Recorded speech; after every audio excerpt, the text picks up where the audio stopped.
Hello guys, welcome back to my channel and enjoy this fanfic part 1. Now let's start the fanfic. Naruto let out a short sigh. I know this is a thing. I'm a child and you're an adult, but for the first 7 years of my life I was referred to as Demon Brat so often I thought it was my name, so if you aren't all that interested in saying my name, then can you at least find something else to call me? Sorry, Naruto, Tsunade said with a visible frown. So, is this round 2 in attempting me to come back to the village because I real? Before she could finish, Naruto interrupts. No, what you're doing is brave, even if no one is willing to admit it, Naruto said in almost a whisper. Tsunade, obviously surprised, does not know how to take this. She was not expecting this, and seeing her utter shock, Naruto continues. Yes, brave. You ever notice that no one ever labels and act cowardly when it's what they want you to do? How is that possible? Almost makes you think people label things in accordance with their own self-interests. Seeing Tsunade's continued surprise, Naruto can't help poking a little fun. What surprises you more? That I know a word like accordance, or that I'm aware of the concept of self-interest?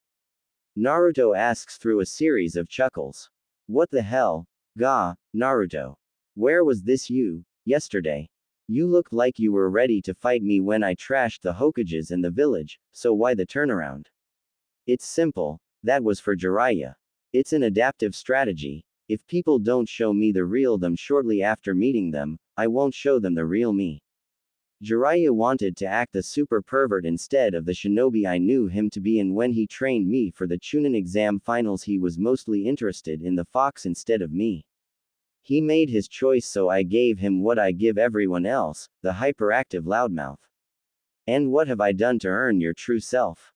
People can fake being bitter and jaded, too, Tsunade says as she finally takes a drink. True enough, and who knows, maybe you're just trying to get a better deal before you agree to be Hokage, but Jiraiya filled me in on your history and your sense of loss felt very real. If you can fake that, then I'm impressed. Okay, I think we've gotten a little off track here. Why is my self-imposed exile brave? Tsunade asks. Before answer, Naruto takes several moments and stares down into his drink, then states, because you're free. You served your village, but when the cost was too high, when you had suffered enough, you broke free of the system. It can't be easy for a Senju to leave the village started by their clan. It couldn't have been easy for the most powerful kunoichi in existence to walk away. The old man used to talk about the will of fire a lot, and he may have believed it, but it was also self-serving.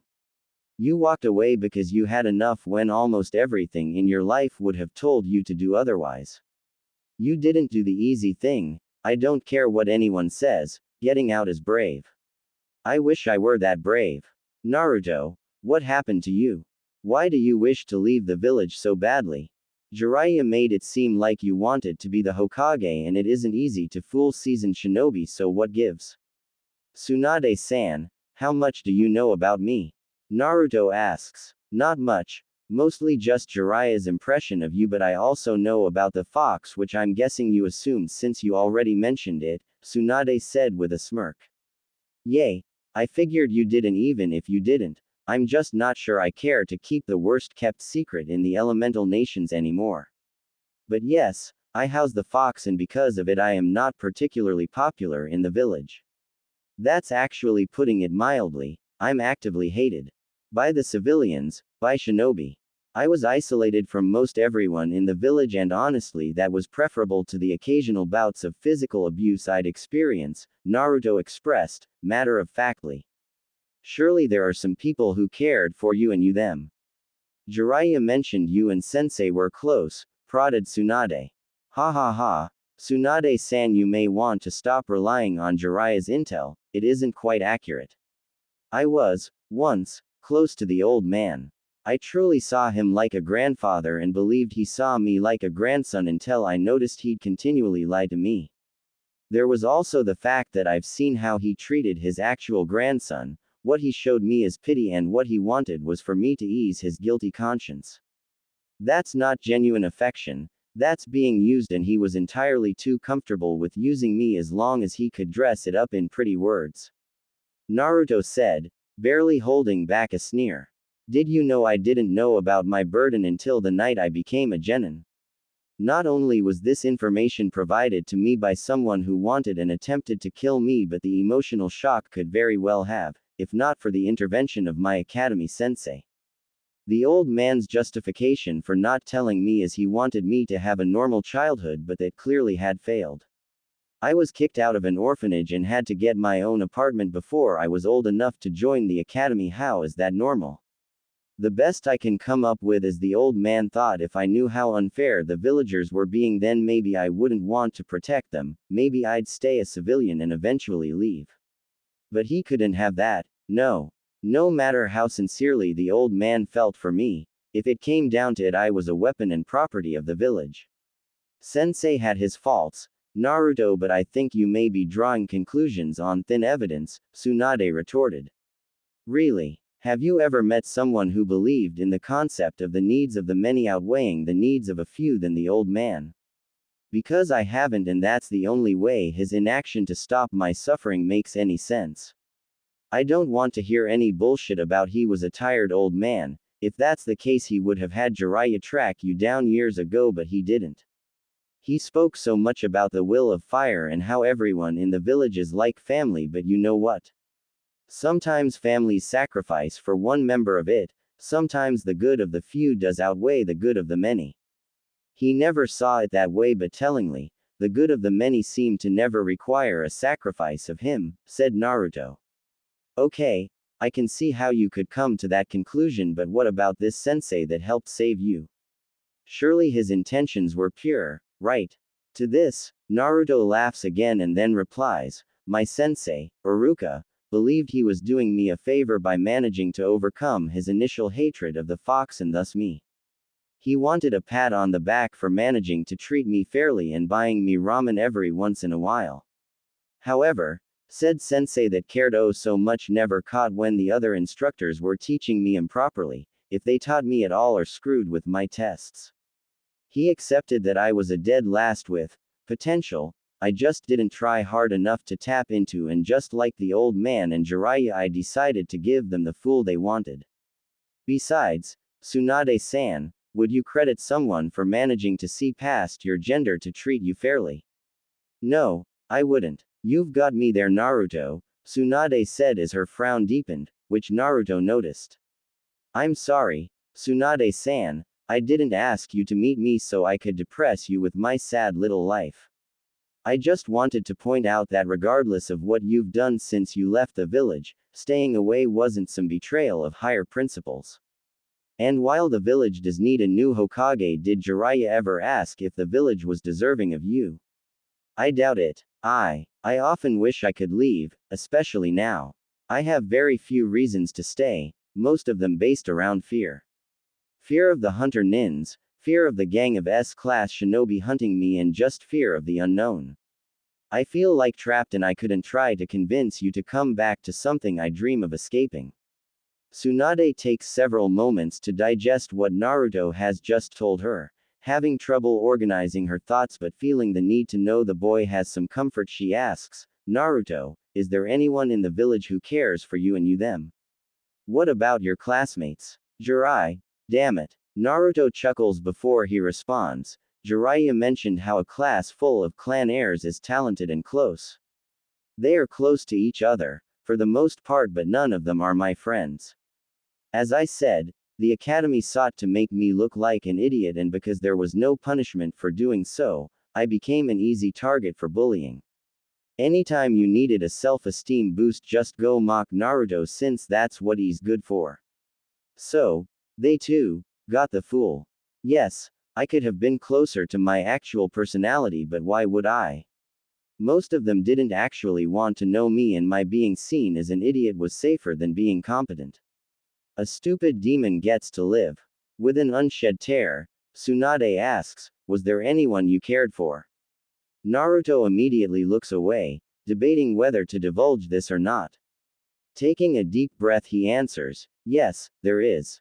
And she cares for me, but she finds herself in a similar situation, so acknowledging her feelings could potentially result her being further harmed by her clan.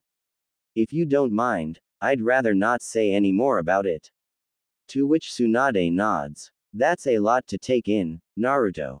I get why leaving seems so attractive to you, but you are still a current Shinbi of the Leaf. Wasn't your mission to bring me in? Why are you trying to fail? I truly meant what I said, Tsunade-san, about you being brave, but that's not it, entirely. I may be wrong about the old man's intentions, but I can't trust in his benevolence, not anymore. I guess I'm just not in a hurry to find the next person who will lie to me about my past or sacrifice me for people who hate me. Ultimately, the decision is yours, and if you do come back, I hope you can make some positive changes, but I wouldn't bet on it. After hearing this, Tsunade lets out a mirthless chuckle as she sees Naruto take his leave.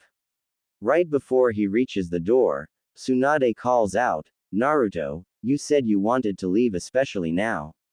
What happened to make your desire to leave greater than it was? Naruto looks genuinely shocked at the question. Taking a moment to collect himself, he asks, so, Jiraiya didn't tell you?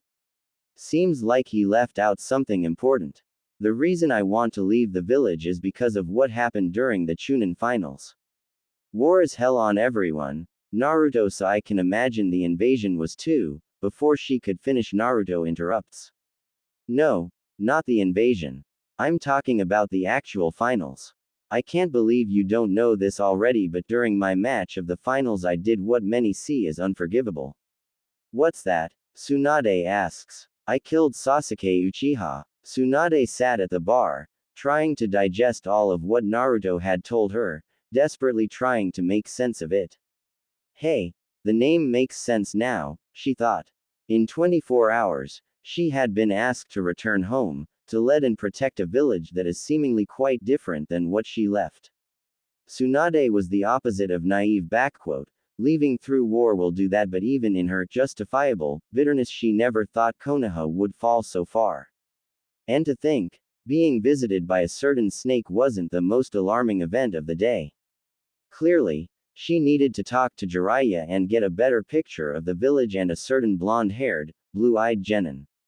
Just as she finished her thought, the Toad Sage himself sat beside her.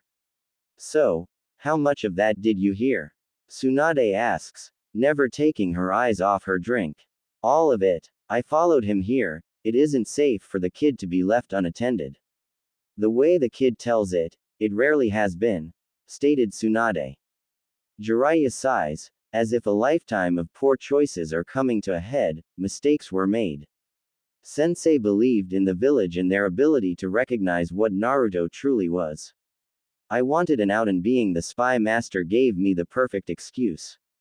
The kid suffered, and while difficult, I want to make it up to him and his parents, but apparently I haven't even met the real Naruto yet. Too bad, he seems like a sweet kid. I'm sure you'd like him, replied Tsunade. Way to twist the knife, Harem, glad your shinobi skills haven't dulled, Jiraiya offered in a near grunt. So, what happened at the Chunin finals? Of course I just met him, but Naruto didn't strike me as particularly bloodthirsty. Was it the fox's influence? I don't know, I was prepping for the invasion, and after that, Sensei and I were getting things ready for his retirement. I just know that Naruto killed Sasuke and that essentially ruined the invasion as planned. Wait, what? How could that have possibly affected the invasion? The Uchiha was a target of Orochimaru. He wanted the kid for his Sharingan. When Naruto killed Sasuke, not only did he ruin long-term plans, but the snake became enraged and darted to Naruto in an attempt to kill the kid. Initially the invasion was going to be Suna and Oto, but once Suna saw their cage being impersonated, the senior Jonin put 2 and 2 together and turned on the sound ninja. Also, because he never got to fight, the Suna Jinchuriki did not have the chance to unleash his Biju, which we deduced was a major part of the plan. Jiraiya explained, I've yet to be given a reason to return to that village, if even their protectors are grossly mistreated. I'll see you tomorrow morning, Jiraiya, if for no other reason than to help Naruto. He clearly could use someone to talk to about the Chunin finals. And with that, both Sannin returned to the inn. Okay, that makes some sense, I guess. Why does Naruto believe killing the Uchiha is unforgivable? Tsunade asks. That's a much longer conversation, but the quick version is that the civilians treated the Uchiha like a tragic prince that was suffering beyond anyone's understanding. Being a pariah already, and I'm assuming Naruto feels like a marked man, Jiraiya said. Tsunade frowns, briefly, which doesn't go unnoticed by Jiraiya. Well, is there anything else you can tell me about Naruto? Talking with Naruto leads me to believe you don't know your new apprentice very well. Low blow, Tsunade. And yes, it appears my initial impression of into Naruto left something to be desired. Sensei suspected that the kid was being sabotaged and he wanted me to see if there was some potential there and keep an eye on the seal, Jiraiya offered. What do you mean? Sensei suspected sabotage. He's the Hokage, how difficult would it have been to find out? He is the Hokage, but he's also bus. Bullshit. He's too busy to stop a child from being actively hurt, set up to die in the field, and you think an excess of paperwork makes this okay? No wonder he doesn't trust you or Sensei. No wonder he wants to leave. Tsunade said, solemnly. I know, Sensei just told me the kid was the most forgiving person he's ever known. I thought I could start a relationship with him and eventually tell him the truth and hope he'd understand while helping him improve how the village sees him. I knew he hid his hurt, but clearly I don't know how much of his true personality he hides. It's getting late and I'm both too tired and too sober to solve this. I need to talk to Naruto tomorrow morning and I'm assuming you'll want to, so why not call it a night? We can discuss returning then as well. In the distance he hears what sounds like someone finishing breakfast for the day. With a mischievous grin and all the stealth of a prankster king, he makes his way to the kitchen. Seeing his targeted blissfully unaware of his presence, he makes his final approach. Upon reaching her, he snakes his hands around her waist and kiss her gently on the cheek. Good morning, Mrs. Uzumaki. Good morning, Mr. Uzumaki, she says with a grin. I didn't hear the kids this morning. Where'd they get off to? Oh, they're with their aunt for the day. So, we're all alone. I'll have to thank Hanabi later, but as for now, what should we do with this bit of free time? Naruto asks, grin widening. Why? I don't know, but I am open to suggest. Before she could finish, Naruto starts to kiss her neck. Why is it every time we get some time away from the kids your impulse is to make another one? Hinata asks, a smile matching his own. You wouldn't understand. Oh, is this a guy thing? No, not at all. I think I have a particular weakness for moon-eyed, indigo-haired beauties. Apparently there's no cure. Lifelong ailment, the doctors told me. Since when does the great Naruto Uzumaki go to doctors? Something about this doesn't add up. That should let you know how serious I am, Hina-chan. The consensus was that while no cure, I should likely indulge the impulse as often as possible to prevent any negative consequences. Hinata, turning toward Naruto, oh, really? Well, if it's doctor's orders. Several doctors, Naruto interrupted. Right, if several doctors have prescribed this, then I'd be remiss if I didn't aid in your treatment. All you have to do is wake up. What? Hinata's smooth angelic voice was replaced by a gruff bastards that doesn't know not to interrupt dreams about his Hinata-chan, apparently. There will be retribution, Naruto thought before surrendering to consciousness. I said wake up, Naruto. You're too young to need this much sleep, stated Jiraiya, as he shook the young genin. Looking beyond irritated, Naruto gaze meets Jiraiya's. You know, the fact that I have sunk a kunai in your head speaks poorly for the both of us.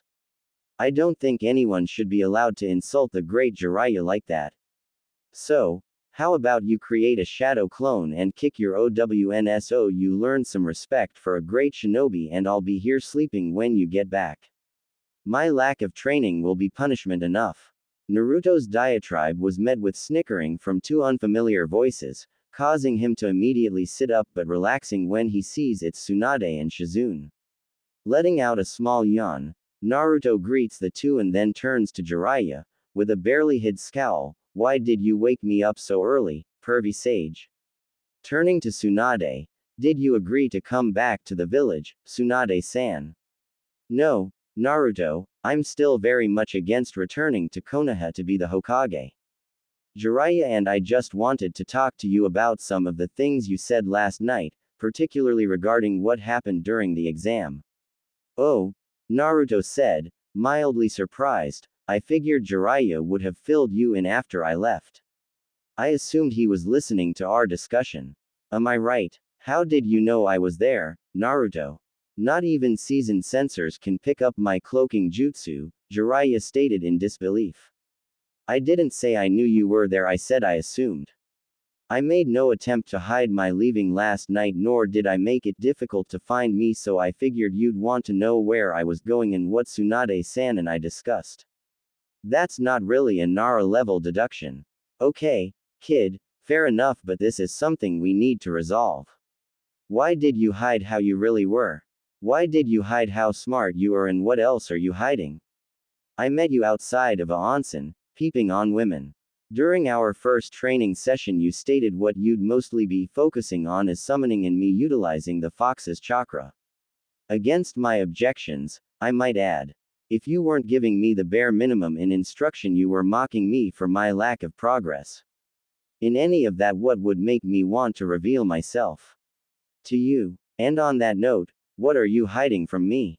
Naruto says, no longer bothering to hide his scowl. What do you mean? What am I hiding? Why did you agree to train me? I told you, Gaki. I see talent in you, Jiraiya answered. Bullshit. Bullshit. You saw talent in me. Once again, you were more concerned with the fox chakra than improving my abilities.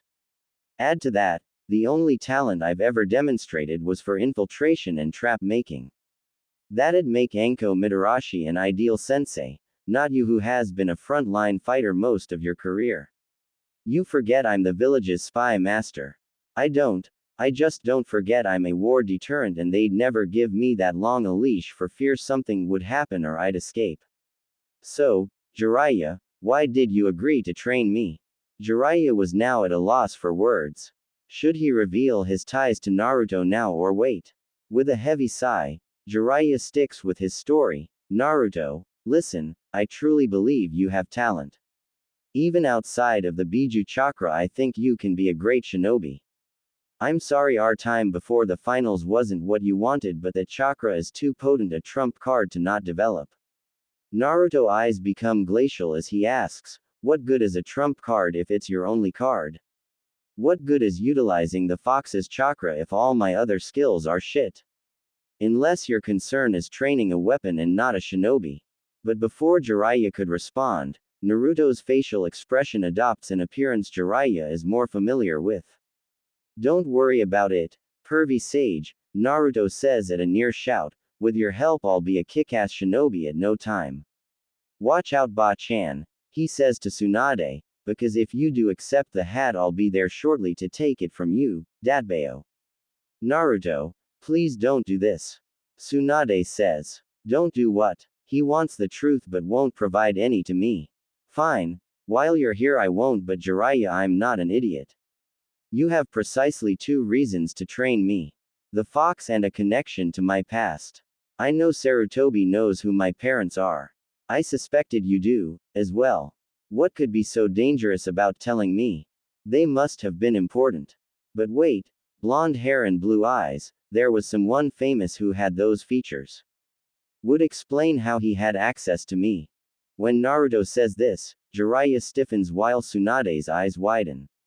He continues, but wait, there is no way I could be his child. No way the village would claim to revere him and yet systematically abuse his legacy and spit on his sacrifice, right? So, that's just a coincidence. But wait, why would want of the Sannin bother with me? Wait, didn't he train, realizing that Naruto has known about, at the very least, his father for some time? He looks away in shame. I've suspected since I became a genin. Your reaction just confirmed it. I guess Sarutobi's bullshit reason for not telling me is out the window now, but don't worry, I'm not going to go spouting it. It wouldn't be good for me to do so, but if you wish to continue to treat me like an idiot, Jiraiya, I'll play the part. I don't have the leisure to turn away people willing to teach me, even if they aren't teaching me the things to make me a better ninja but a tool of the village. Naruto, I don't know what to say. I'm sorry. Okay. Huh, is the only thing each of the shocked adults are able to say. I said okay. I've had a month to come to terms with this.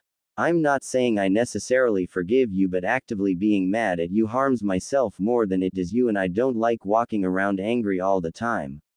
Waste of a life, so if you can agree to be real with me, I can do the same for you. Yay. No problem, Naruto. Maybe later I can tell you about both your parents, if you're up to it. Of course, sensei, but I think we may be being rude to our guests. Tsunade-san, you stated you wished to discuss my Chunin finals match, may I ask why? Tsunade pauses for a moment then proceeds, well, honestly, I don't know. It just seemed to be weighing you down, and I know how things like that can change you. It's not good to hold on to it. Oh, makes sense. I don't mind telling you about it. Honestly, it would be nice to go through it with a pair of objective eyes. But to start, Sasuke and I were assigned to the same genin team. Our relationship was rocky at best. He saw me as useless, and anytime I demonstrated otherwise, he became insecure in his own abilities, which he proceeded to take out on me. Our Jonin sensei, Kakashi, never saw fit to curb this behavior. I suspect he always wanted to use me and Sasuke's reaction to me to Sasuke's benefit while neglecting my personal development. With that said, will all combatants except Uchiha Sasuke and Uzumaki Naruto exit to the waiting area, stated the new proctor. Sasuke, wearing a black one-piece with his right arm bandaged, was wearing a smirk. What kind of smirk can be debated, most likely didn't know there were variations of smirks because they were blessed to never have to encounter this particular Uchiha. Naruto, wearing black Anbu-style pants and a black shirt with a red Uzumaki crest on the back, appears unsure, potentially nervous. Attempting to take a moment to calm himself, he is caught unaware when Genma announces, "Hijame." The Uchiha shoots off like a cannon, demonstrating much improved speed since the preliminaries, nearly too fast for Naruto to track. Only his reflexes keeps Naruto from taking a right hook flush on the jaw, managing to roll with the strike at the last moment. However, this is just the opening salvo of the Uchiha's onslaught. The initial right hook is followed by a left straight, that is narrowly dodged, but the action leaves Naruto out of position for the kick to the body, which he takes the full force of. Using the momentum of the strike, Naruto rolls and dashes away from Sasuke to create some space, hoping for the moment affords him time to strategize.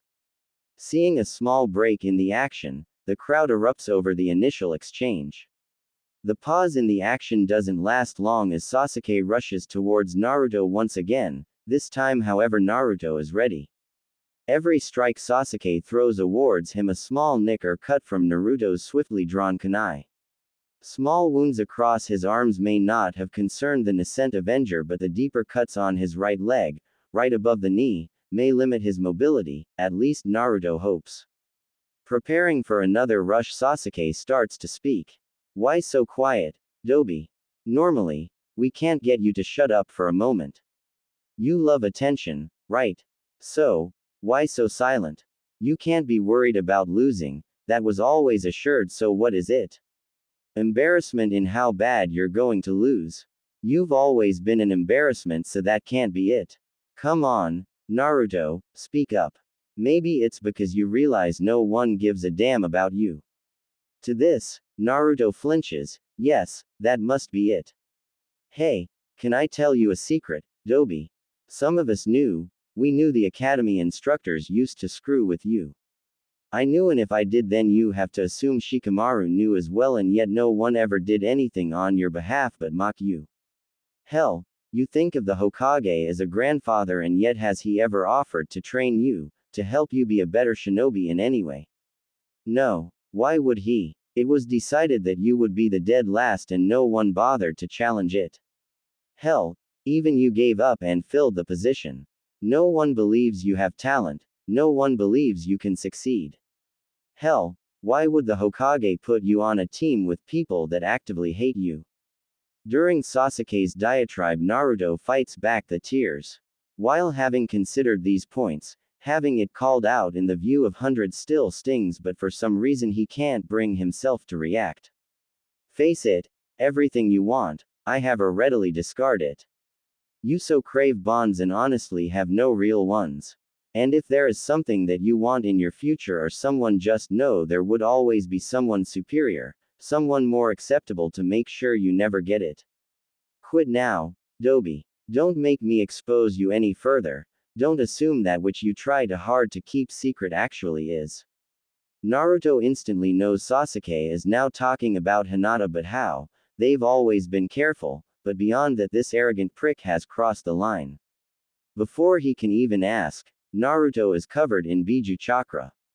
I guess foxes don't like arrogant Uchihas either, and immediately closes the distance between Sasuke and he. Without his Sharingan active, Sasuke can't handle the barrage of strikes Naruto unleashes, and coupled with the kunai wounds, Sasuke knows he has to end this quickly. Using a shunsen, Sasuke stands atop an arena wall. Blazing through hand signs, the arena hears the sounds of birds chirping. He's using Kakashi's jutsu. He's planning to kill me. At seeing the jutsu, Naruto steels himself and withdraws a different kunai from his holster.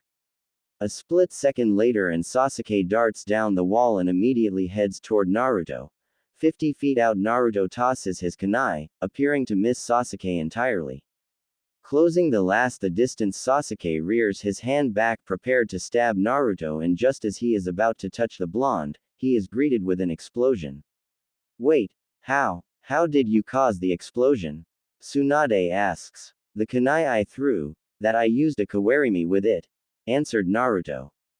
So, he ran past an explosive note and didn't know? Tsunade questioned. No, I've been practicing fuinjutsu, and while not advanced I can do an explosive note. I spoke with a local ninja supply store and asked if there was a way to apply the seal directly on the kunai, something akin to what the Yondaime used. After a few attempts we got it right, and that's what I used. Best thing is, the chakra used for the kawarimi was enough to trigger it, and the kunai acts as shrapnel. Some of it severed an artery and Sasuke bled out. That's pretty smart, kiddo. Thanks, Tsunade. Hey, Jiraiya, why are you so quiet? Something about that fight doesn't quite add up. Jiraiya takes a long pause as if narrowing in on his answer. That kid's diatribe. It feels wrong, almost too honed for a genin. What do you mean? It was Sasuke being his normal self, stated Naruto. Immediately Tsunade shows recognition. No, I think Jiraiya has a point. Naruto, you likely wouldn't know this, but a basic interrogation tactic has 3 steps. 1. You undermine the subject's view of themselves. Secondly, you undermine their belief in close ties or bonds. Finally, you reveal a secret, something they'd swear you have no way of knowing. Jiraiya continues, it gives the illusion of control, that you have no way of hiding anything from said person. It is rarely used in direct combat because people don't stand around talking, but something artificial like the Chunin exams, it becomes a more realistic tool. He likely didn't just learn this, someone taught it to him, most likely. Kakashi, they say in unison. Naruto trying, and failing to control his temper. He used to be my Anbu guard. There's no way Sasuke could know or even care to know anything about me. Kakashi was trying to get him to break me while arming him with an assassination jutsu. That goddamn son of a bitch. This goes past picking favorites. He crossed a line this time. The Yondaime's prized pupil will pay for this, even if I have to go down with him to assure it. Gaki, calm down. You just get started on your training for the day. I'll get in touch with Sensei and have him question Kakashi, stated Jiraiya, trying to reassure his student. I highly doubt that'll do much good, but okay. Naruto quickly changes and heads out for the day. This is the village you want me to return to? Why would I ever do that? Since when do Jonin instructors sabotage their students with interrogation techniques? I don't know, but this is a sign the village needs a change. You could be that change, at least that's what I'm hoping. You wanted to see me, Hokage-sama? Asked the cycloptic Junin. Yes, Kakashi, I did. I just got a visit from a messenger toad. Both Jiraiya and Naruto know you gave Sasuke facts and training meant to break Naruto during the Chunin finals. I figured now would be the perfect time to discuss what exactly was going on in that fool mind of yours, stated Sarutobi. I only did as you ordered, Hokage-sama. I assumed you'd relay that to Jiraiya and Naruto to put their minds at ease, Kakashi replied. Sarutobi fixes a fierce glare on his famous Junin. When did I ever tell you to use that on Naruto? I'd never, especially not with a crowd to watch it. So, please tell me how you came to this conclusion. I'm more than happy to, Hokage-sama. See, when it was time for Naruto to graduate, I asked to take him on as an apprentice not only to pay back my sensei for all he did for me but to undo much of the harm your academy instructors no doubt did to his shinobi skills. I speculated that with his mindset and ability to learn through doing he'd easily be a mid-tier chunin in 6 months, a year max. You informed me that I had to take a full team and it had to include that insipid Uchiha. Against all my objections you made it clear the only way I'd have what should have been my little brother on my team is to have Sasuke and Sakura, 2 of his worst tormentors. Kakashi pauses to keep from raising his voice but continues, you then informed me that you felt Sasuke was a flight risk but Naruto was a potential threat to the village and to neutralize both I should focus more on Sasuke and Sakura while stalling Naruto's development until you deemed he no longer posed a threat. Since I didn't want to continue to stall Naruto but I saw how Sasuke reacted anytime he felt Naruto closing the skill gap, I decided that if Sasuke had a near-permanent mental edge on Naruto you'd allow me to finally train him properly. Sasuke would always feel he was a step ahead of Naruto regardless of how true it is and you would have both future issues resolved. Everyone would be happy. Where have I erred in my logic, Hokage-sama? So, you did this to teach me a lesson. You twist my orders and tell me you did so with the hope to eventually ignore them entirely.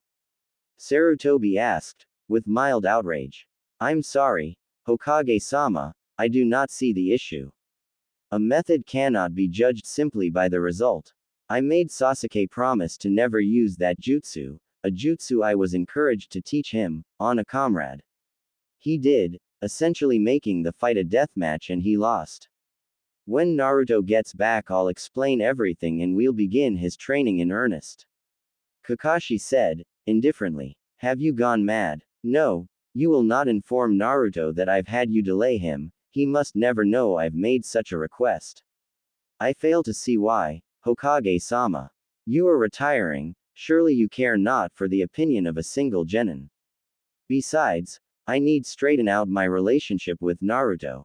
I can't do that unless he knows everything, I'm sure you understand. At this point, the Hokage is weighing the benefits of outright murdering Kakashi, mostly for his casual indifference. Kakashi, I didn't delay Naruto out of a sense of malice. But after everything he has gone through, everything I failed to prevent I fear he may be a risk to the residents here. I know in the past he never fought back, he always tried to evade the villagers but his mastery of the Kage Bushin coupled with some actual skill, he could have assassinated half the council in a night and we'd never be able to prove it. Hell, what would happen the next time a Hyuga elder crossed the line with Hinata? This boy could cause a civil war. So, yes, I wanted him to find his love for the village, to rekindle his will of fire before he started to untap his potential. Only years of practiced professionalism kept Kakashi from scoffing. I don't think his love for the village is the problem. Amazing how you never seem to get that, Hokage-sama. It's actually understandable to not love people that actively hate you. His reasons for being shinobi of the leaf may not be ideal to you, but he never showed signs of wanting retribution. But you were always so willing to cause him immediate harm to avoid what you thought may happen in the future. More of the same, I suppose. You are dangerously close to insubordination, Kakashi. I'll remind you to watch yourself when speaking to me. And I know you aren't happy about Naruto's life up to this point but I had an entire village to think about and with what he contains, Naruto having little to no effective attachment to the village is a problem. The last of his professionalism slips, This has been over a decade in the making and Kakashi lets loose on the aged Hokage. I didn't have an entire village to think about. Tsume-san didn't have an entire village to think about. Makoto didn't either. You kept him away from all those would have happily supported the boy, you left him to the worst this village has to offer and are punishing him for refusing to see the village in a noble light. Any number of people could have given Naruto a loving home, supposed threats from Iwa or Kumo be damned. No, you chose this for him.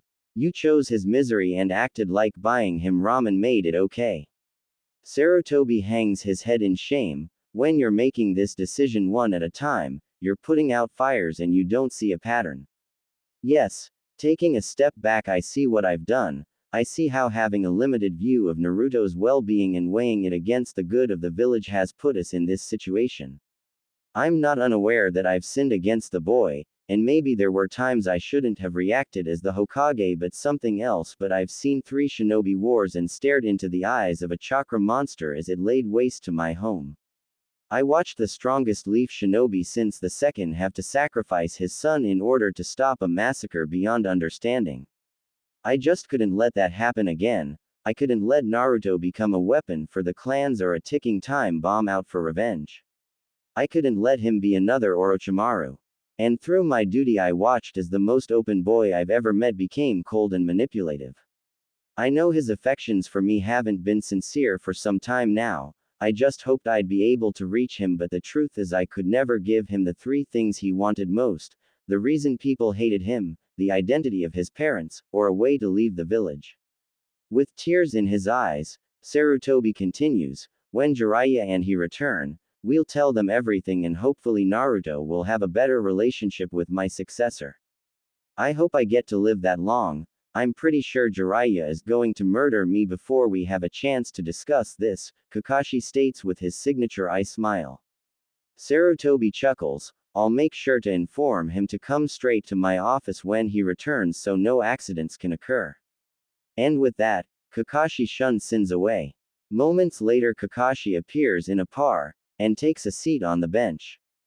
Jiraiya finally figured out the interrogation tactics ploy. Apparently, neither he nor Naruto are happy about it. That was a dangerous gamble. I could see how one wouldn't approve. You could have broken the boy, the elderly man stated. Kakashi smiles through his mask. If his life in this village hasn't broke Naruto, being taunted by Sasuke wasn't going to do it. Besides, it was a test of Sasuke's emotional stability. Clearly he failed and I would have had grounds to get him off my team. I guess your no half measures philosophy really stuck with Naruto. I was expecting hell, I don't know what I was expecting, but I wasn't expecting that. Who grafts an exploding seal on a kunai? Speaking of, what exactly did you teach him? The boy is predictably unpredictable. Such an enigma used to make me uncomfortable. Now I just enjoy watching him give Sarutobi headaches.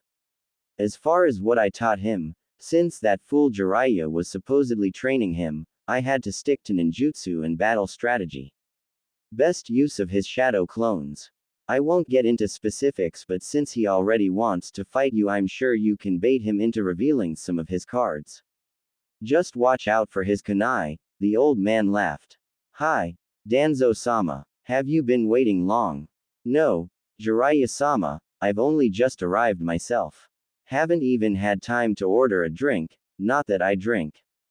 Good, good. We can keep this one brief. I need to get back to the kid, but if we're going to continue, I'm going to need some assurances. Itachi stays quiet. He understands Jiraiya's implicit threat. Being threatened as a shinobi is just part of the deal, implicit or otherwise. What makes this worthy of note, however, is that Itachi knows Jiraiya doesn't threaten people. It's one of the factors about this man that unnerves the fallen Uchiha. While Itachi would never say it, there may be more powerful shinobi than Jiraiya, but none of them makes Itachi as on edge as Jiraiya. For the longest time, Itachi could never pinpoint why that is. Unanswered questions like this can drive a prodigy to distraction, but with this threat Itachi finally knows why he'd rather have a 2-day conversation with Pain about peace than a 20-minute update with Jiraiya. the Sannin has never treated Itachi like he's an S-rank shinobi. His tone never cautious, just natural. His body language always relaxed, almost insultingly so. While Itachi wasn't arrogant like much of his clan, he still had pride, damn it. Jiraiya just seemed all around unconcerned with Itachi, and this realization that Jiraiya simply had been unconcerned with what Itachi may do would be enough to upset even the ever-stoic Itachi if it weren't coupled immediately with the realization that Jiraiya didn't need to be concerned with Itachi might do. This epiphany finally makes its way around back to the initial insight, Jiraiya letting it be known he may very well kill Itachi if he isn't given adequate reason not to. I don't blame Naruto for what he did, not fully. So much of what I've done has been for my village and Sasuke. I'm at a loss, but I was informed on his fight. The tactic Sasuke used, if it failed there was a good chance it would cause Naruto to kill him in a blind rage. Sasuke using Kakashi's damned assassination jutsu didn't help matters. I can't expect anyone to allow themselves to be killed for the sake of my foolish little brother, especially not Naruto. He has nothing to worry about from me outside of my role as a double agent, of this I am sure.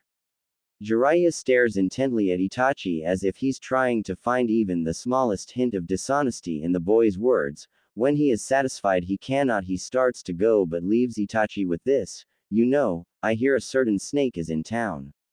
He surely didn't help with your brother's mental stability. Might be a good outlet to channel some of those feelings toward, after I conclude my business with him. Something to think about." And with that Jiraiya departs. In a clearing just outside of town we find a horde of Naruto clones attempting to complete the final stage of the Rasengan. Tsunade sees the controlled chaos and amongst the clones sees one sitting in the lotus position, assuming that to be the original. She approaches, which Naruto senses. "Hello Tsunade-san, is there something I can do for you?" "Not initially. I just didn't feel like being cooped up at that inn all day. Whenever Jiraiya finds me he never allows me to drink or gamble in peace, so I have to find alternative methods to spend my days, until he leaves." "Do you know why we haven't left yet?" "You gave him your answer. I'm not entirely sure what else we're here for. Not that I'm in any rush to head back, mind you. Orochimaru contacted me just a few hours before Jiraiya and you found me. Jiraiya asked me to help him spring a trap on our former teammate and try to deal with him once and for all. I may not want to return to the village, but it doesn't mean I want it to burn, and I haven't had a decent fight in ages, so I figured why not." "Ah," is all that Naruto says. "So, I see your clones are trying to finish the Rasengan, but what are you doing?" "When I discovered that my shadow clones could transfer memory I was elated at the potential, but what I quickly discovered was not only the harms of dispersing too many clones at once, but also I found it hard to retrieve certain bits of information. Facts and figures, mostly as skills or jutsu I'd be using shortly, were easier to recall.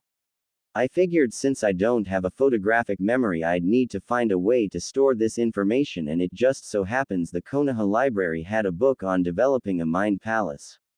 It took about a week of my clones experimenting before I got it down. So now, I supercharge fewer clones, allow them to make more clones, and while they are gaining information or training for the day, the initial supercharged clones are store the information for easier recall." Tsunade looked impressed at Naruto's answer, but quickly her thoughts turned to someone else who used to amass a great deal of knowledge and power, scorned by the village, and how he eventually turned on Konoha, bringing an invading force to destroy it.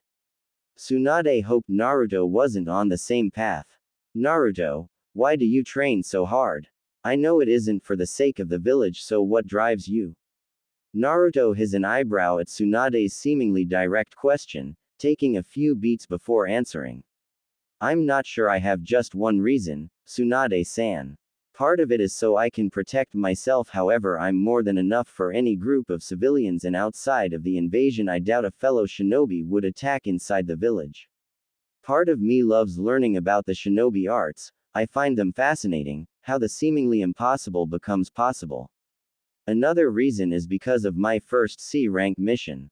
What happened? Normal C ranks are just dealing with bandits and such, nothing major." Naruto laughs. Almost everything that could go wrong on this mission did. Naruto proceeds to tell Tsunade about his time in Wave Country. And people say I have bad luck. That's quite the story, Naruto. It is, but I'm glad it happened. I know that as shinobi we often do questionable things for questionable reasons. Helping the people of Wave likely will never be what shinobi primarily do. But maybe it could be more of what we do. The idea of helping people who can't help themselves and helping them to help themselves appeals to me. Wave is free now, what they become is entirely up to them, and ultimately it's because they found it within themselves to act. You sound like Jiraiya. Ever since we were kids, he spoke about shinobi and our ability to be more, to be heroes. It's funny to see that reflected in his apprentice, I'm guessing without him even knowing it. I suppose so. Although I wonder why he gave up his chance to see that future. Something like what you both talk about can only be accomplished if you become Hokage, and I know Sensei would have asked him first. I may have some insight on this, but I'm pretty sure Jiraiya wouldn't be pleased if I told you. Naruto, that just means you have to tell me, so spill. Okay. When we were traveling to find you, he told me he was offered the position. I asked why he turned it down, and he gave some stock answer about his spy network. Obviously bull, but I let it go.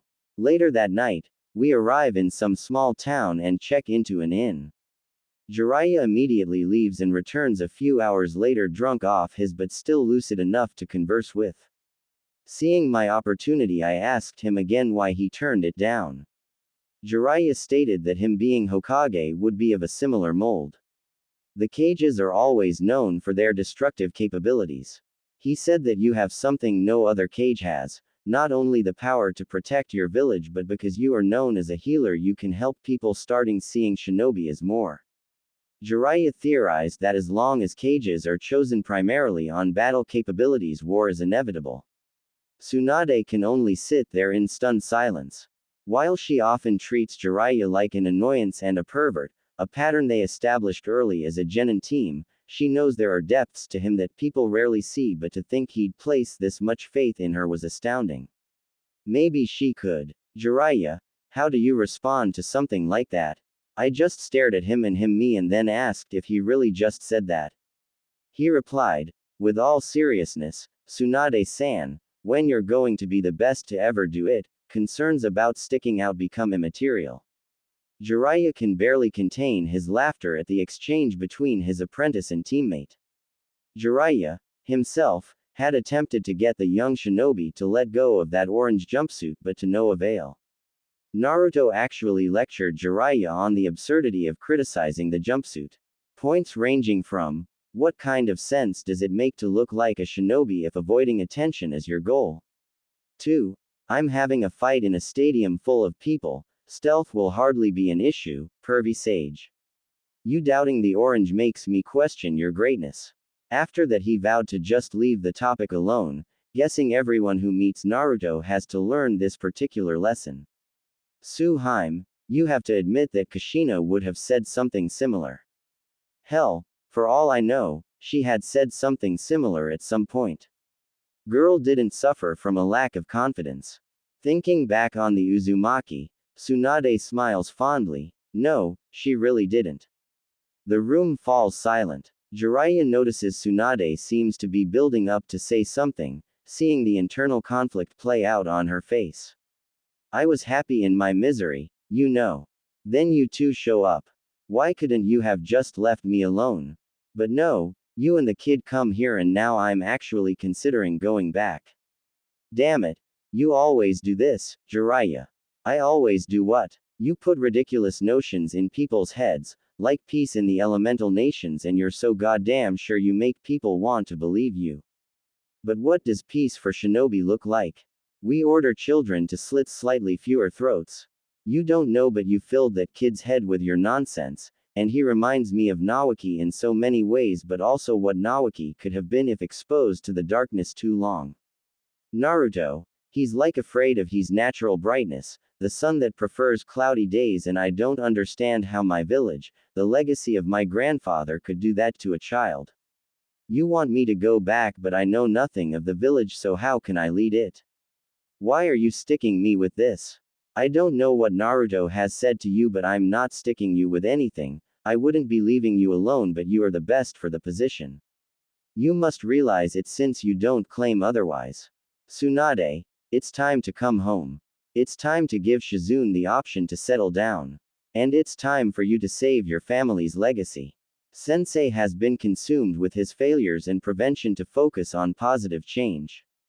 I believe Naruto is a result of that and my own negligence. I'm his godfather and I trusted Sensei to take care of my responsibilities because looking at a chibi Minato was too hard. I replay that conversation he had with you, how much of his life is dictated by fear.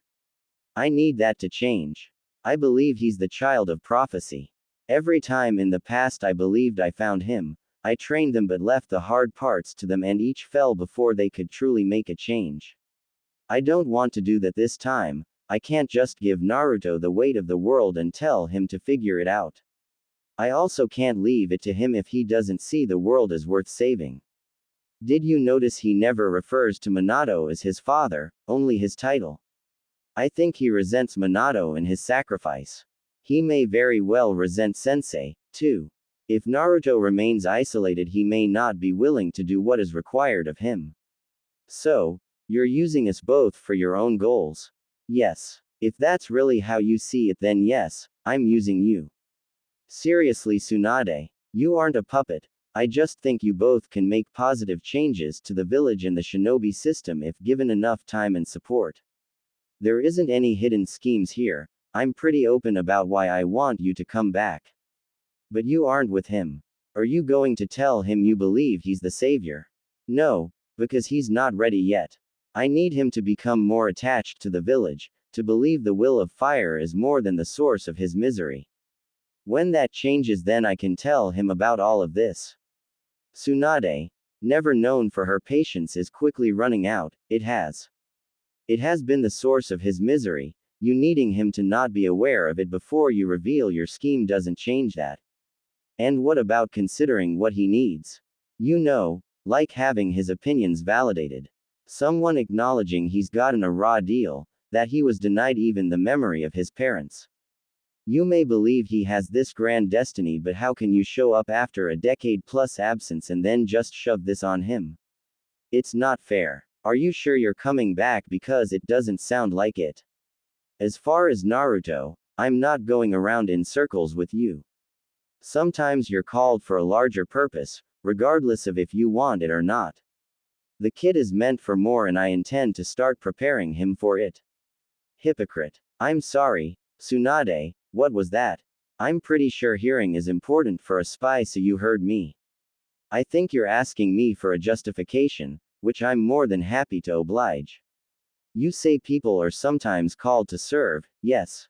As you were, tasked with looking after a small child with no support network. It seems you had very little issue not answering that call, but you managed to tell others to it up and deal with it. That makes you, among other things, a hypocrite. Hypocrite or not doesn't make the argument any less valid. My having failed in the past doesn't give Naruto the right to do so in the future. Oh, so you have his life all planned out now. I'm sure he'll appreciate a heads up. It'll simplify things, not having to make very many choices, and won't conflict at all with his overriding need for freedom.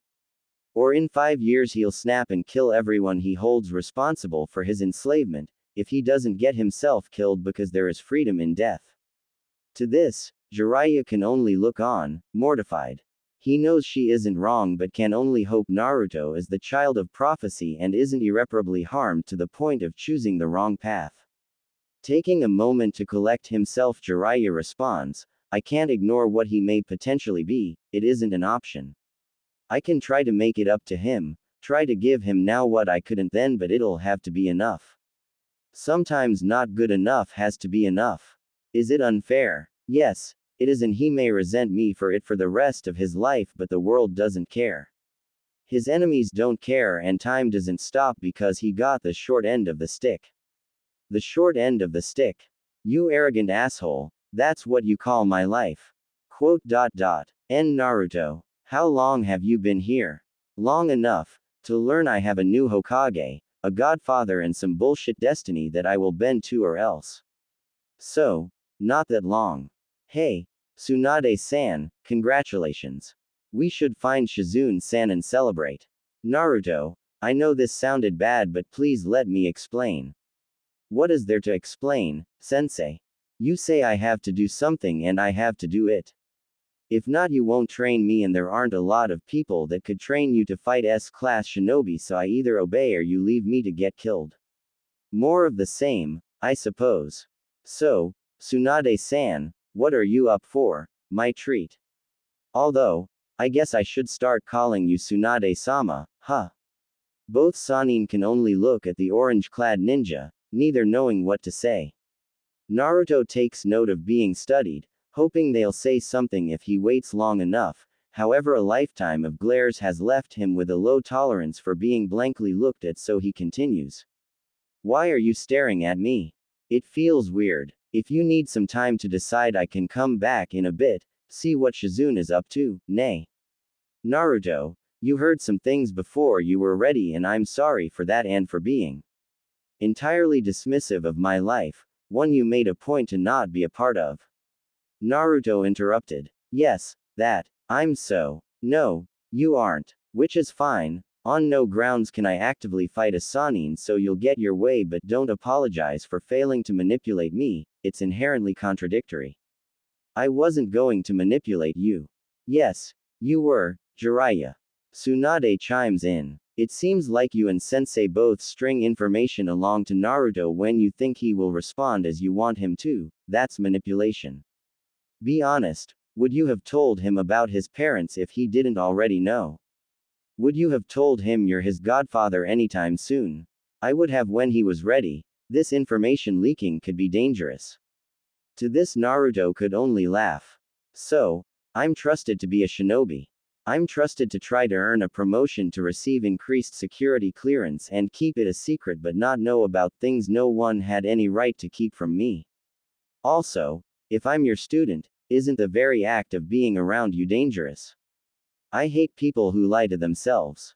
You were going to string along information when I demonstrated I was sufficiently obedient. Just like Sarutobi, and hell probably Kakashi if his plan wasn't to outright get me killed. What I don't get is the need to be so sneaky about it. I know what you want, I'm going to do it, so why continue to hide things from me? Because Naruto, it doesn't work like that. You aren't doing this out of love for your village or a sense of duty. You need to have those things to accomplish what I believe you can accomplish. As you are now, you're biding your time until presented with a better option. You may insist otherwise, you may even believe it, but I've been around too long to not see it. If people don't have something deeper driving them, something more than acquiescence, they won't have the determination to see it through to the end. Making you more powerful isn't enough. Tell me, Naruto, what do you believe in? That's none of your concern. But it is, and since she's going to be Hokage, it's her concern too. So, answer the question. Or if it is too broad, at least tell me if you believe in the will of fire. I've never seen the will of fire to know if I believe it or not. Nice dodge, Naruto, but conceptually, do you believe in the will of fire? Do you believe it is a viable philosophy? I believe it's a bullshit lie that cost me my parents for trash that wasn't worth their sacrifice. You happy? Can we go eat now? You never talk to me this much. Not even when you're supposedly training me can I hold your attention this long. I'm uncomfortable with the shift in dynamic. This isn't a joke, Naruto. Hi, sensei. Naruto, for the first time after a long silence, Tsunade speaks up. Do you resent the village? Hi, but what about those you care for? What about what you learned during your mission in Wave? Having precious people in a hostile environment is giving people like Sarutobi and Jiraiya hostages or leverage. They'll eventually find a way to take them away from me because they always do, and since Jiraiya wants me to be a weapon for the village, how can I do that and protect those I care about from them? Blind obedience would seem to be the answer, and yet I'm being told it isn't enough. I need to lie to myself and call it something else. People always call me an idiot.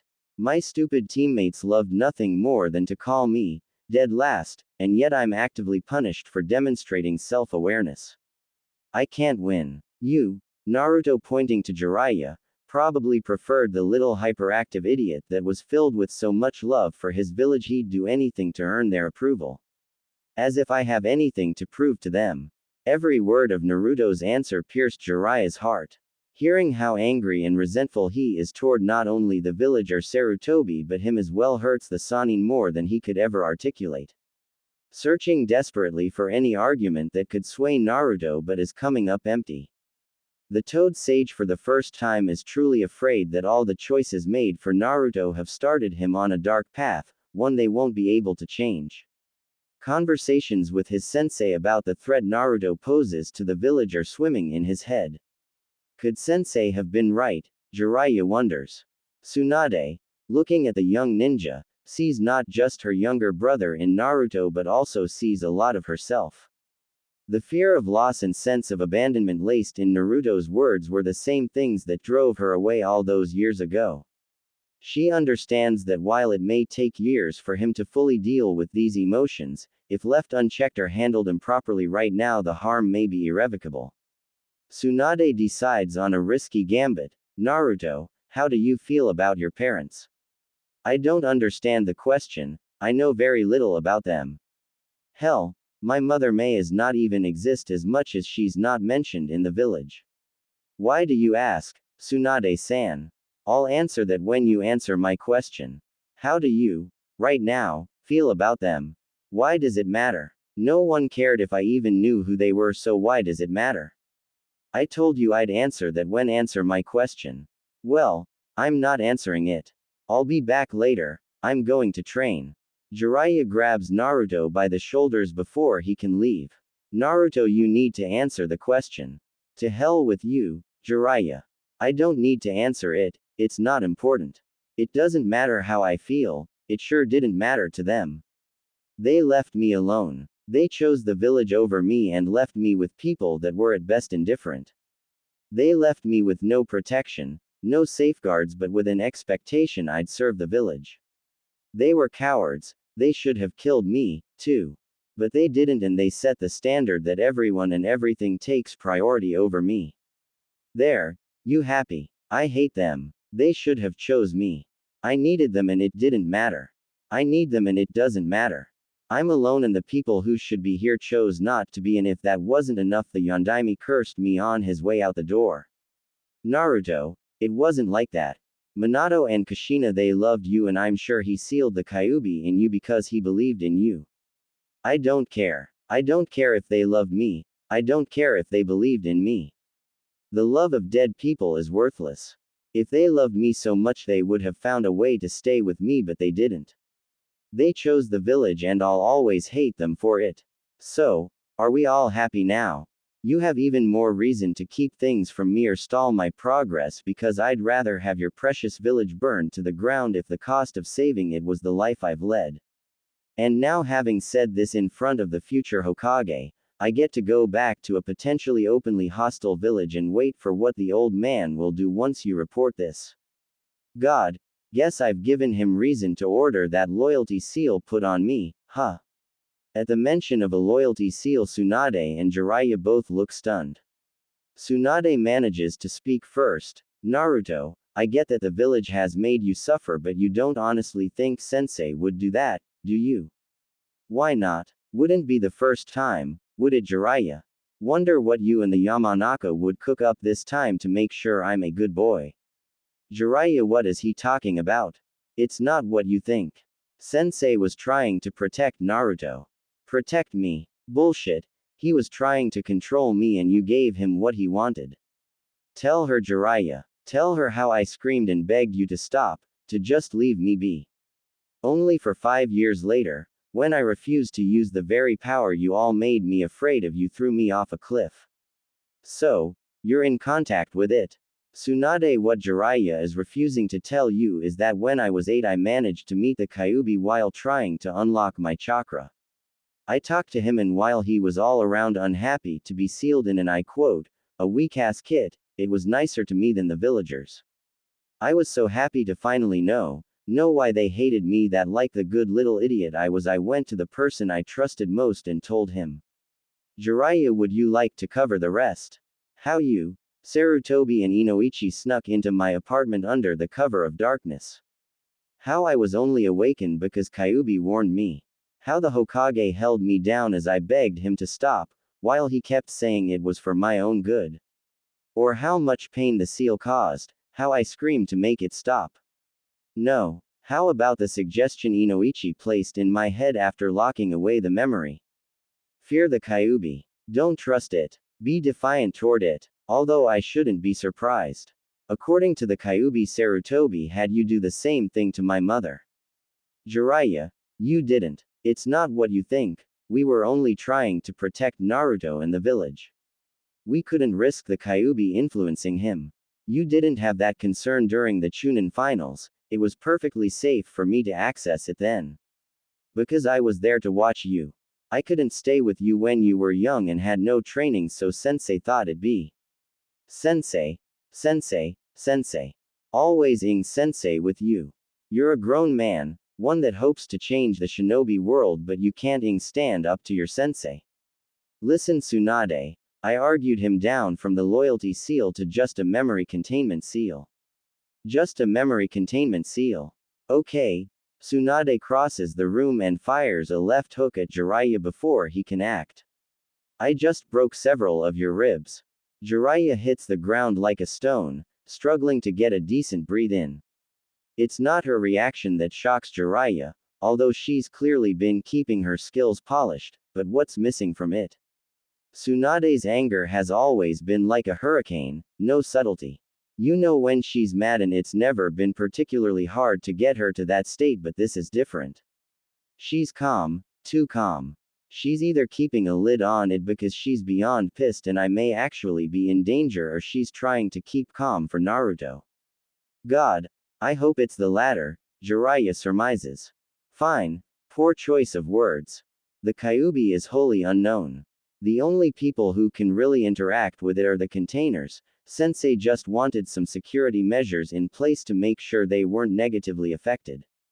He only considered the loyalty seal for Naruto due to the differences in the access to the Kyuubi, since Naruto was always meant to eventually access the Kyuubi's chakra. Or Sensei knew how Naruto was treated and decided it was easier to make a small child deal with it than get his village in check. Did Minato know you did this to Kushina? No. He never knew, and given the location of the seal it wouldn't be easily seen. We thought we were giving you the means to fight the Kyuubi, to make sure you were always in control. Naruto, concerning you we've made so many mistakes, but I need you to know I never wanted you to be a weapon. Sensei didn't either, but we had hoped you could be the village's guardian. Its protector. You and the old man, always with your word games. What's the difference between guardian or weapon if I have no choice in the matter? You both were trying to control something you didn't understand and violated me to do it. Naruto, can you find Shizune and go to the bar we first met? I'll be there shortly. Without responding, Naruto leaves. I don't think I can make this up to him. I've lost my last connection to Minato, haven't I? I have no idea. I don't know if he can forgive you, nor do I know if he should. Jiraiya, I understand why you did it. Sensei was always larger than life to us and you always had to work harder to gain his approval, but was this worth it? Look, I'll see what I can do as far as the kid, and I'll have Shizune heal you when we get back. We still need to plan what we'll do with our wayward teammate. Don't bother. You said the meet was in 3 days. I initially wanted to face him personally, but we need to get back to the village and Naruto isn't in the right headspace for direct combat. I'll make arrangements and on the day of the meet we'll just leave. Fine. I'll see you later, Jiraiya. Once he had fully thought about the conversation, Jiraiya is left with 2 questions. How did he allow himself to do these things, and how can he make it up to Naruto? Neither answer came to him that night, nor did any sleep. Jiraiya wasn't the only being kept up by the day's events, as Naruto was also finding sleep elusive. Attempting to clear his mind, Naruto attempts to meditate and finds himself in his mindscape. You're thinking too loud and I can't get any sleep. Sorry, Kurama, just a lot on my mind. I'm aware. You want to talk about it? Not that I care, but I really want to get some sleep. Hey, if you wouldn't mind. I'd normally go to Shino with this kind of thing, but a hundreds-year-old chakra beast is just as good. Thanks. Anyway, organize your thoughts and we'll tackle the ones you're struggling with the most first. Honestly, it's what Tsunade said. I can't discount what she said, but I don't know if I have that in me, at least right now. That's understandable. Talking the full measure of a person, acknowledging the good and the bad before you make a decision about them isn't something many of your kind try to do, so even an attempting is noteworthy. Don't expect to master it in a night. You're right, and she is too, but that leads me to my godfather. What about him? I believe he isn't a villain. He's up, for sure, but I believe Tsunade when she says he likely wasn't operating out of malice. I've never sensed that from him, so fine. He did these things to me with the best of intentions. Does that matter? Does the fact that he was following orders mean he wasn't truly responsible? I don't know. I just don't know, and it's maddening because 3 hours ago I was so clear about it. I hated him. He was just another name in the list of assholes that hurt me for no reason, but now. I don't know. Maybe not knowing is okay. A great deal of harm comes from people making decisions because they couldn't accept the unknown. Apparently your Hokage is extremely uncomfortable with it. Yay, apparently. So how would you go about accepting not knowing, not being sure? It feels indecisive. But it isn't being indecisive. Whatever you choose to feel about Jiraiya or anyone else is ultimately up to you, but you don't have to form an opinion on forgiving him immediately. And don't make an example out of Jiraiya to prove something to yourself. What the hell do you mean by that? Simply don't force yourself to do something contrary to who you really are. I have access to your internal monologue, remember? Not much you can hide from me. So, I should just be the fool. Forgiveness is neither inherently virtuous nor foolish, it depends on the context. Refusing to forgive and not being able to are entirely different. I'm only suggesting you recognize that fact and don't try to carry resentments you don't actually hold. Hate is as hard for you to hold onto as it is for me to get rid of. You had a perfect opportunity to express your hatred toward the villagers, but you saved many. Even though you were scared, you still helped where you could. It just felt right. Despite most of those villagers treating me like I didn't exist, I just can't watch people die and not act. It's just. Your empathy is admirable, Naruto. Instead of wishing you didn't have it, learn to temper it with your experiences. Not everyone can be saved, nor should everyone be condemned. Easier said than done. Yes, but once you figure it out, it'll only enhance the legend further. Ha ha ha. Okay, I think my hour's about up. Anything else, Doc? Just 2 things, and you may not like either. Understand that I don't care before you react. The first is about you using my chakra. Okay, what about it? I want you to stop. The power you pull from me now is corrupted and you'll never control it the way you access it now. Also, the people after you are all S-class shinobi and none of them have a Biju to fall back on. If you're going to be my container, then rely on yourself. Break every limit you have and break them again until you can stand tall against all that oppose you. Once you can do that, you'll fight me for control. Win and you'll have true access to my chakra and we'll be true partners as long as you don't make me a crutch. Fair. I have no problem with that. Good. The second thing is, I think it'll soon be time for you to meet your parents. Wah. 3 days later. Looking toward the sky, Jiraiya laments the silence he is enduring with the once hyperactive ninja, a silence not being helped by the addition of Tsunade and Shizune. Over the last 3 days, Jiraiya has had a lot of time to think about his choices in regards to Naruto and his relationship with his sensei in general. He couldn't help but come to the conclusion that Tsunade was right. For too long he let the dynamic established between the elder Sarutobi and himself when he was a child to dictate how he interacted as an adult. An adult that has loved, lost and seen 2 wars. The pain of these conclusions is that they are essentially meaningless. Sarutobi is retiring, Jiraiya asserting himself now is entirely hollow, and this Naruto would be able to realize that, making promises to do better in the future utterly meaningless. However, never being able to have a relationship with his godson isn't something he can accept to himself. The irony of having being absent, seeming disinterest in his training and every other thing he's done to or allowed to happen to Naruto is something he is keenly aware of. Finally, B sees the sign and hopes travel will pull him out of this current loop. Guys, that's the signal, we can head out. And with that, the group heads back to Konoha, all wary of the confrontations that await.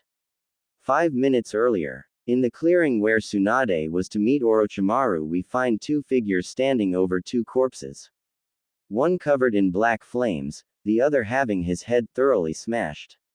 One figure looks over the scene, seeming introspective, and remarks to his partner. "That was kinda cold, don't you think? You know I hate it when you do that, Itachi.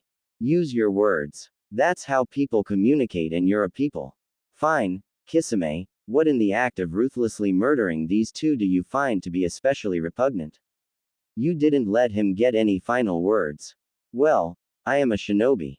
Some may say a pretty good one.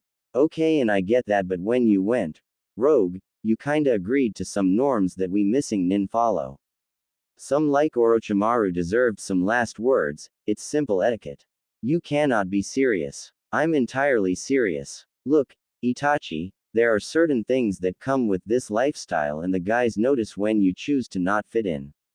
This better not be about that art show. Kisame, I swear to Kami I'm not having this argument again. It's not art." He blows shit up. "What is there to see? You could have shown up to be supportive, be part of the team. You know, most of those guys aren't half bad, and you'd know that if you wouldn't close yourself off. It wouldn't hurt to try, is all I'm saying." "Fine, I'll try, okay. Sensitive criminals, why don't you all just do a hug circle and be done with it? We do it every time we're all in one place, you'd know that if you'd participate." "You can't be. I need to signal Jiraiya and then see if I can somehow make myself forget this conversation."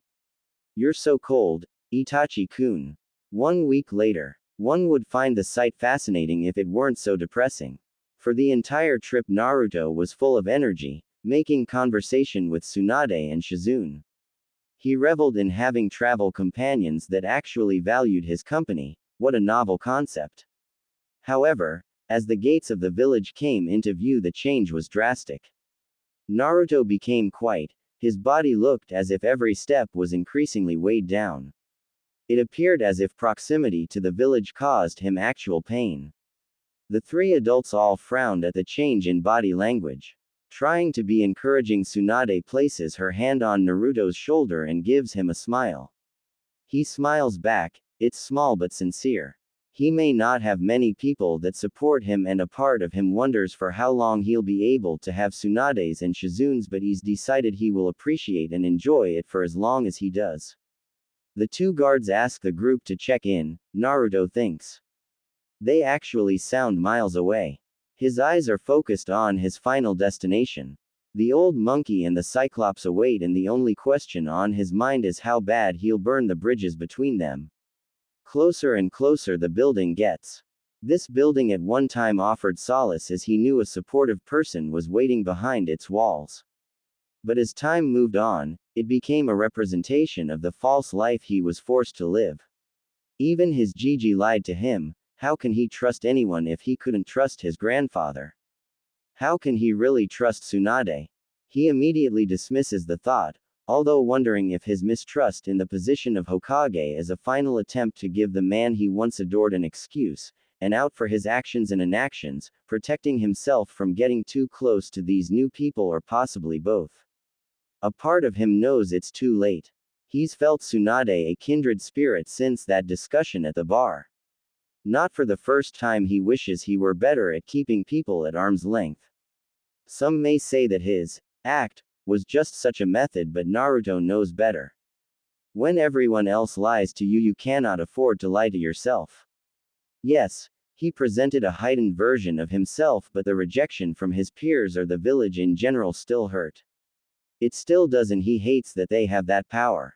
He hates that he cares, at least he wishes he didn't. But caring is what allowed him to connect to Haku, who helped Naruto develop his Nindo. It's what allowed him to talk Gar out of attacking the village and gaining a new friend. Before he knows it, all four are in Sarutobi's office, along with Kakashi. Guess we're doing this now then, he thinks as he waits for the discussion to unfold. Tsunade-chan, it's so good to see you. I'm glad you agreed to return. I'm glad I got to see you back in the village before my time was up, stated the elderly Hokage. Hi, Tsunade replied. Okay, I know you've been traveling but we have some things to resolve so I thought it best we do it now before there are any misunderstandings. First, did you run into any trouble during the retrieval? Orochimaru tried to recruit Tsunade. He's now dead, though, so there's that. You managed to kill him. No, I had my top men on it. Who? Top men. Okay. So other than that, anything to report? To this, Sarutobi is met with silence. And more silence. Not one for awkward silences. Naruto speaks up.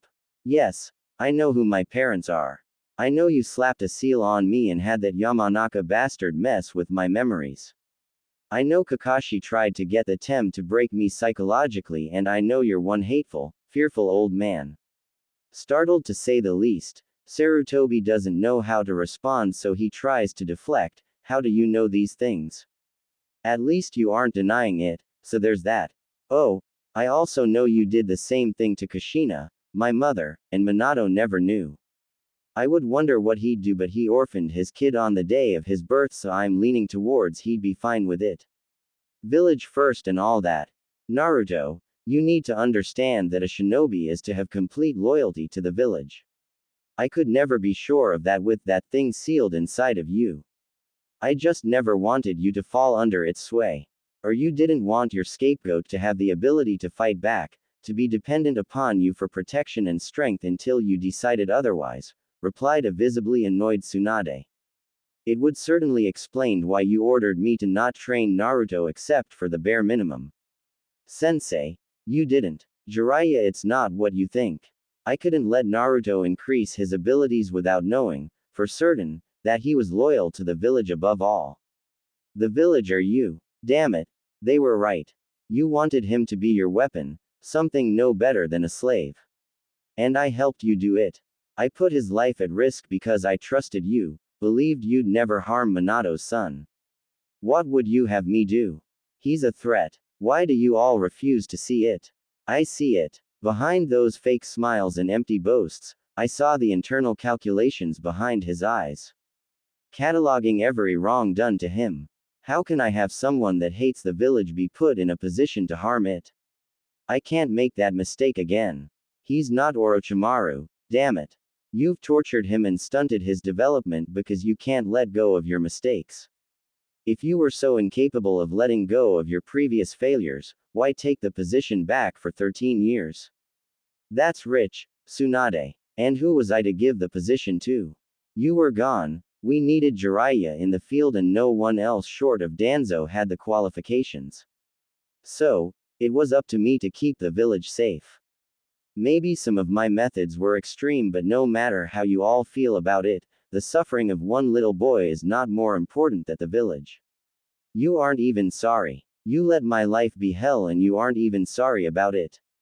You're so concerned with other people being like Orochimaru you never considered that he was just a lot like you. Watch your mouth, Naruto. Or what? You'll place more seals on me until I behave. Beat me into submission. Is that really how you see me? Am I just a villain to you, Naruto?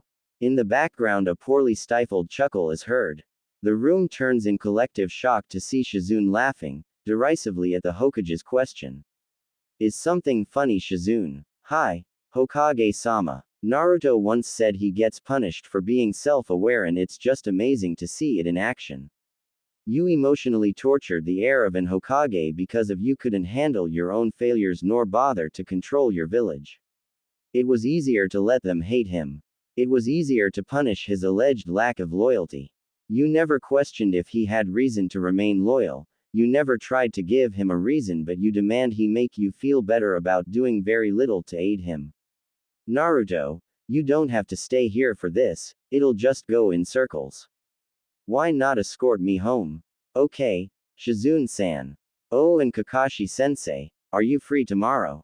I am. Meet me at our usual training ground at our usual time, I won't be late. And with that the two exit. How soon can I assume my duties? You can start now if you want. Retirement sounds good. Fine. Do it, officially or unofficially. Why so eager? Because my first declaration as Hokage is that you are not to approach Genin Uzumaki Naruto nor have any dealings in his affairs unless he initiates it from this day forward. You've done enough, Sarutobi, but your days of harming that boy are over. You can't do that. If you deny me all contact, I'll never be able to make him understand why I did it. It was for the best, for him to discover his will of fire. How can you when you're the reason he doesn't have it?